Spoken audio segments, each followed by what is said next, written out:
世间法做事情呢，都要有一个次第，有一个步骤，我们说叫做统筹法。其实修行的路上也是分次第，也是有统筹的。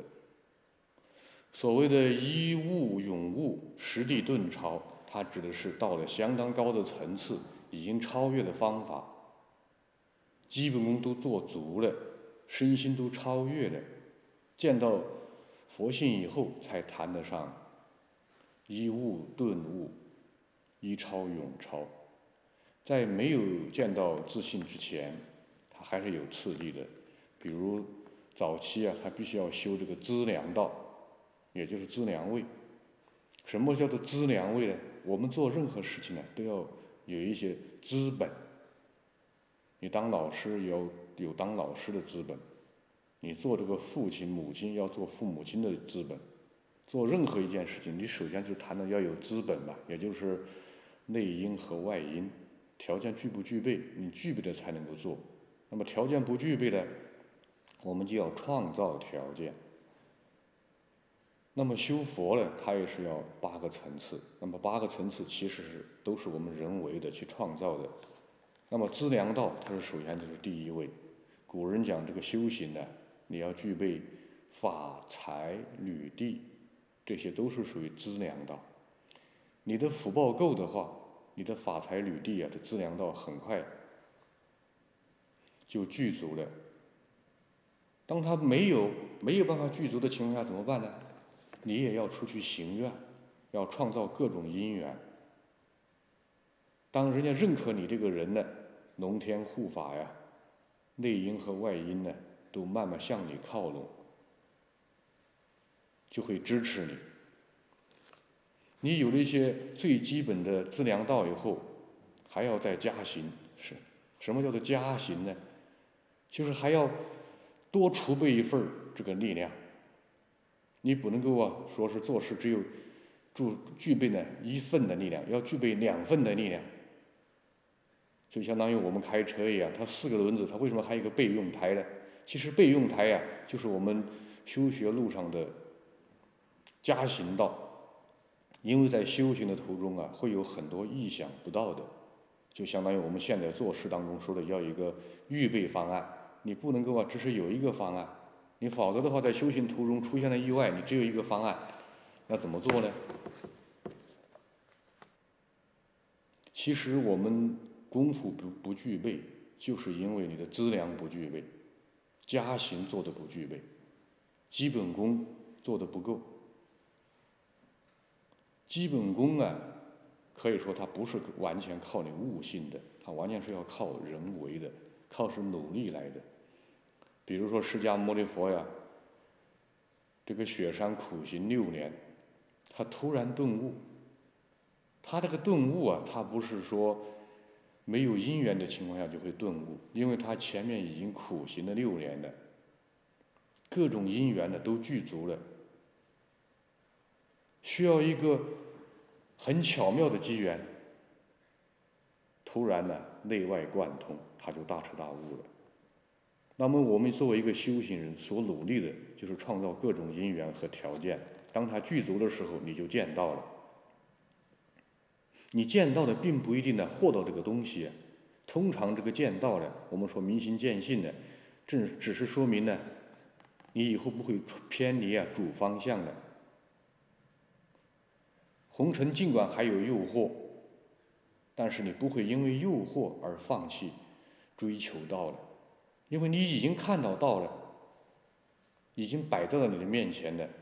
红尘中的各种诱惑它只是从你面前闪一下子，你知道哪个究竟，哪个不究竟，这个时候你肯定会去追求这个究竟的，不会因为红尘的诱惑，你会把这个究竟的给放弃掉了。你见到这个东西以后，你才知道如何去获取它，才能够把自己的禅定功夫做扎实。其实在世间法和出世间法都需要定力的。当你的定力够的时候，你才具备了承载一切的力量。佛教里面讲开智慧，它靠的是定力，定力前面是一个戒的力量。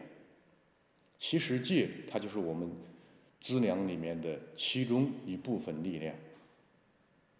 你没有戒来做资粮的话，你不可能具备见道的功夫。你没有定力，你托不起这个道的。我们可以把这个道理解成我们手中的事情，或者说事业。你之所以能够举起你手中的事业和某种事情，靠的就是戒定慧。虽然戒定慧分3个层次，实际上它们是一体的，同时完成的。你如果真的是戒力够的话，一定是够定力；定力够的话，一定会够这个慧力。你戒定慧具足的话，才真正的得到。你得这个道，就意味着你和这个道融为一体的。你入了道了，你想办法还要从这个道里面出来呀。你出不来，那说明你的功夫还不够圆满。过去的古人讲修道难，悟道难，然后又讲到得道难。你得到道了以后，还要这个出来弘扬道。他有的人呢，有这个因缘呢，悟道和得道。由于他自己的功夫做得不够，他就没有弘道的因缘。其实这个弘道的因缘没有谁主宰我们，也是靠自己创造的。因为弘道完全呢是落实于红尘里面，从某种意义来讲，它是要通达世间法的。你不通达世间法，即便你是一个开悟的人，你到了红尘里面来，你不遵守红尘的游戏规则，红尘呢也会把你搅乱掉。其实红尘的道，它也是究竟道的一部分，也是究竟之道的体现。比如说佛道它是究竟的，那么它也需要人道来支持它。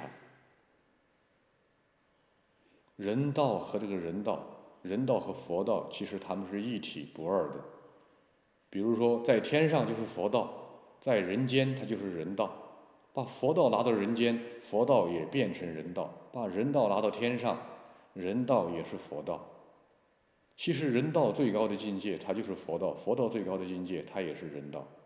它只是在不同的地方取的名字不一样，其实它的功用作用是一样的，都是维护这个众生维护这个社会的。